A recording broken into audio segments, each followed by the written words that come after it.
고다의 불쌍히 여긴 석종께서 서위국의 기원정사에서 많은 사람들을 모아 설법하고 계실 때의 일이다. 바라나시 나라의 본마다치라고 하는 왕은 타고난 성격이 난폭해서 한 가닥에 자비심이 없고 색을 좋아하며 사치를 좋아하고 오욕에 빠져 자기의 향락과 만족을 위해서는 닥치는 대로 괴롭히고 또 살생을 함부로 하는 정말로 보기 드문 폭군이었다. 그 때문에 그 나라의 국민들은 많은 세금과 혹사를 견디며 항상 불안한 기분을 품고 생활하고 있었다. 더욱이 그들은 어떻게 해서 이 어려운 경지를 타개할 것인가에 대하여는 다시 생각해 볼 기운조차 없고 다만 그들의 고통을 참으면서 자연히 해결될 날이 올 것을 기다리고 있는 태도들이었다.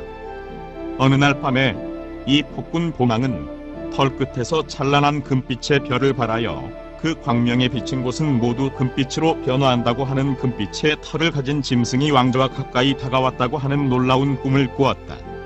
꿈에서 깨어난 왕은 실로 놀랍고 괴상한 짐승이다.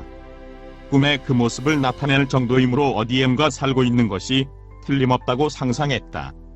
흉포하고 오만한 왕은 이 금빛털 짐승의 가죽을 구하려고 재빨리 엽사들을 불러서 나는 어젯밤에 몸의 털 전체가 금빛으로 빛나는 한 마리의 괴이한 짐승이 왕좌 가까이 다가오는 것을 꿈에 보았으나 상상해보건대 우리 영토 안에 어디엔가 반드시 그와 같은 털 짐승이 살고 있는 것이 틀림 없다. 따라서 그대들은 지금부터 곧 나라 안의 산과 들, 골짜기 등을 샅샅이 뒤져 그 괴이한 짐승을 잡아오기 바란다. 만약 그 모피를 구해온 자에게는 후한 상을 주고 아들과 손자 7대까지 안락한 생활을 영위할 수 있도록 하겠다. 그러나 구하지 못하고 빈손으로 돌아올 때에는 육친과 부족을 모두 죽여버릴 테니 잘 알아두도록 하라. 이 엄한 명령을 받은 엽사들의 얼굴빛은 곧 창백해졌고 근심은 폭풍처럼 그들을 엄습해왔다. 별 수 없이 왕의 명령을 받은 그들은 어느 한 곳에 모여서 이 절대적인 명령에 대하여 어떠한 방법을 취해야 할 것인가를 협의하기로 했다. 누구든지 임금님이 꿈에 보았다고 하는 털 짐승을 본 적이 있는가? 처음 듣는 이야기다. 어떻게 찾을까? 어디라고 하는 방향도 모르지. 그렇다고 그 모피를 구해오지 못하면 우리들의 생명은 물론 죄 없는 동족까지도 죽인다고 하는 것이 아닌가? 어떻게 하면 될까? 그대로 내버려 둘 수는 없다. 이러한 이야기가 오고 갔을 뿐 그들은 전혀 이 난관을 돌파할 묘안이 떠오르지 않았다. 그 때문에 전체의 공기는 더욱 음산했다. 다만 긴 침묵이 계속되어 별 수 없이 시간이 흘러가고 한숨 소리가 고요함을 깨뜨릴 뿐이었다. 이 침묵을 깨뜨리고 한 사람의 사냥꾼이 발언을 냈다. 여러분, 이와 같이 아무런 방침도 없이 걱정만 하고 있다가는 이미 폭군으로부터 어명이 내려진 이상 어떻게 할 수도 없다.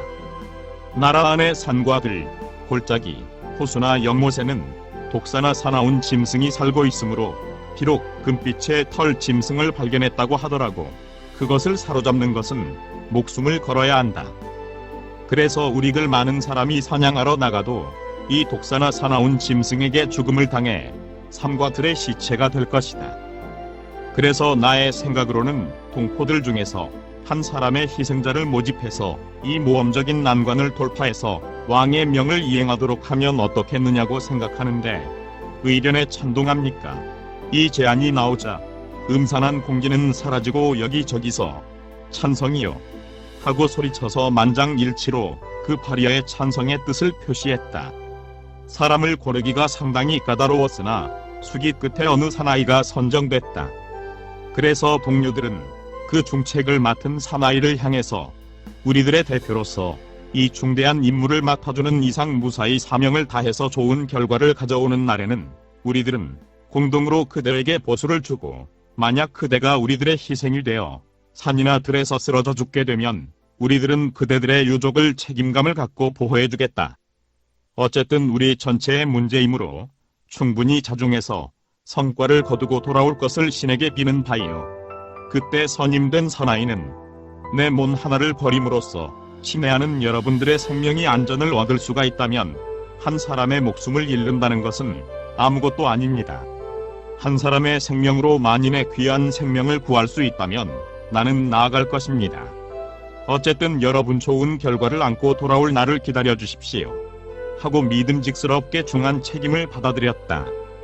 이 희생적인 결심을 들은 많은 엽사들은 근심하는 빛이 일시에 개이고 선임된 사나이의 고귀한 정신에 거친 사나이 동료들도 눈시울을 적셨다. 선임된 그 사냥꾼은 사냥하는 기구와 그 밖의 여행 준비를 모두 마치고 무거운 책임을 두 어깨에 진 채 정처 없이 산과 들의 가시나무와 가시, 덩굴길을 헤치고 험한 고갯길을 오르고 첩첩산중을 단신으로 걸어가기를 며칠 동안 계속했다. 마침 그때는 타오르는 듯한 한여름으로 풀도 나무도 세상 만물이 모두 녹은 듯 죽은 듯이 더울 때였다. 이와 같이 모진 더위 속에 며칠 동안 계속해서 걸어갔으므로 아무리 건강한 자라도 고통스러웠다. 동포 몇만 명의 생명을 한 몸에 짊어진 그는 그의 책임감으로 긴장하여 며칠간의 폭서와 험한 길은 이겨왔으나 그의 신체는 약하게 되고 또한 그의 힘도 쇠약해졌다. 그러나 그는 용기를 세서 무더위와 험한 길과 낙전고투하면서 점차 산속 깊이 나아가는 동안에 타는 듯한 어느 사막의 길로 들어서게 되었다. 열과 무더위로 목이 마르고 숨이 끊어지지 않는다고 생각이 들 만큼 괴로워졌으므로 저를 구해 주십시오. 자비심이 깊은 분이 계시지 않습니까? 하고 슬픔과 피로 때문에 자기도 모르게 홀로 중얼거렸다. 다행히도 이 산중의 몸의 털 빛깔이 금빛으로 털 끝에서 광명이 비치는 코다라고 하는 한 들짐승이 살고 있었다. 산울림에 의하여 이 사나이의 비통한 부르짖음 소리를 들은 코다는 스스로 자비심이 솟아올라서 곧 그 몸을 서늘한 우물에 넣어 서늘하게 한 다음 그 사나이 곁에 와서 서늘한 몸으로 더위 때문에 고통을 받는 사나이를 안아주었다. 때문에 끓인 물에 냉수를 따른 것처럼 그 사나이는 점점 기운을 회복할 수가 있었다. 코다는 다시 그를 이끌고 물가로 가서 그 더위를 서늘하게 하고 스스로 나무 열매를 주워와서 그 사나이에게 주었다. 어디에서인지도 모르게 갑자기 나타난 들짐승의 도움으로 일사병으로 죽게 될 것을 구조받고 더욱이 먹을 것마저 주어서 몸과 마음이 함께 회복할 수 있었던 그 사나이는 비로소 그 들짐승의 모습을 살펴보았다. 이상하게도 털은 금빛으로 털의 끝에서는 찬란한 빛을 발사하여 눈이 부신 것을 발견했다. 이때 그 사나이는 이것이 대왕의 꿈에 본 금빛의 털 짐승일 것이다. 그러나 내가 죽음에 이르렀을 때에 구제해준 생명의 은인이다. 아무리 왕명이라고 하더라도 은혜와 의리를 저버리고 살해할 수는 없다. 그렇다고 구할 수 없다고 하는 이 털짐승을 얻지 못하고 돌아가면 동료 엽사들의 가족은 모두 죽음을 당하는 처참한 날을 맞이할 것이다. 내가 돌아갈 날을 하루가 천추같이 기다리고 있지 않겠는가.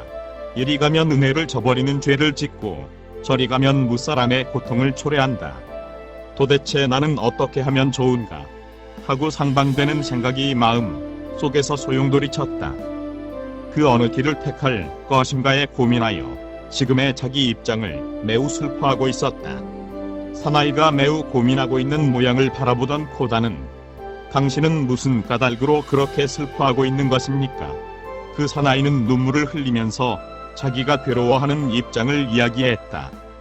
확실히 중대한 일인 줄로 생각했더니 과연 그렇군요. 그러시면 염려하실 것 없습니다.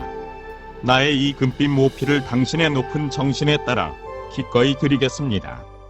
나는 전생에 몇 번이고 이 몸을 버린 일이 있습니다만 아직까지 사람들의 행복을 위해 버린 적은 없습니다. 이제 이 보잘것없는 모피를 당신에게 줌으로써 많은 사람의 생명을 보장할 수 있다면 짐승의 분에 넘치는 영광이옵니다.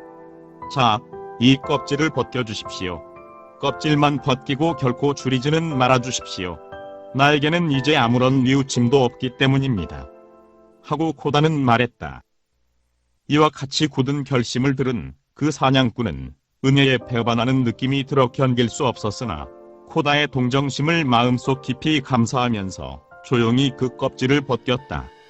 그때 코다는 이제 나는 껍질을 이 사람에게 주고 여러 사람들의 생명을 구하나 이 공덕의 생명을 유지하는 모든 것에게 주어 무상불도를 성취하고 널리 모든 생사의 괴로움을 구제해서 제각기 열반영세의 경계로 인도하고 싶다. 고하는 훌륭한 서원을 세웠다. 이 서원하는 말이 끝나자마자 대천세계는 갑자가 6번 진동했다. 천상계의 궁전도 흔들렸다. 이 갑작스런 진동에 놀란 천자들은 왜 천지가 흔들리는 것인가 하고 하늘의 눈으로 사방을 빠짐없이 살펴보니 코다가 그 훌륭한 금빛의 껍질을 한 사람의 사냥꾼에게 주고 있는 것이 눈에 비쳤다. 이와 같이 고귀한 모습을 본 천자들은 곧 하늘에서 내려와서 껍질을 벗긴 코다의 몸에 아름다운 꽃을 뿌려서 공양하고 그의 고귀한 행동에 감격해서 눈물을 흘렸다. 껍질을 벗긴 코다의 신체는 껍질과 살이 벗겨져서 선혈이 흘러내려서 차마 볼 수가 없었다. 사방에서 파리와 개미가 그 벗겨진 살에 밀집해서 단숨에 파먹어 들어가 구멍을 만들려는 것도 있었다. 그래도 코다는 파리와 개미를 해쳐서는 안 된다고 아픔을 참으면서 몸을 움직이지 않고 모든 파리와 개미에게 그 몸의 피를 기꺼이 먹이는 듯 그는 환희에 가득 차서 죽어갔다. 이 보살의 피를 마신 인연으로 그 사면 팔방의 파리나 개미는 죽은 후 모두 천상 세계에 태어날 수 있었다. 또한 불쌍히 여기는 마음에 의해서 생명을 구해받았을 뿐만 아니라 구하는 금빛의 모피를 얻은 그 선하는 죽게 된 코다의 몸을 두터이 예배하고 감사의 눈물을 흘리면서 귀국해서 폭군 보마다츠 왕에게 바쳤다. 왕은 그와 같이 희귀한 모피를 얻고 매우 기뻐하여 엽사에게는 약속과 같이 많은 상을 주고 왕 자신은 항상 이 부드럽고 아름다운 금빛의 모피를 깔고 거기에 누워 마음 내키는 대로 오욕의 쾌락에 빠졌다. 이때 고다는 석종이며 흉포한 왕 보마다츠는 지금 대바다타. 사면 팔방의 모든 벌레는 팔방의 제천이다. 구독과 좋아요를 클릭해 주시면 불교 전파 및 불경 보급 사업에 많은 도움이 됩니다.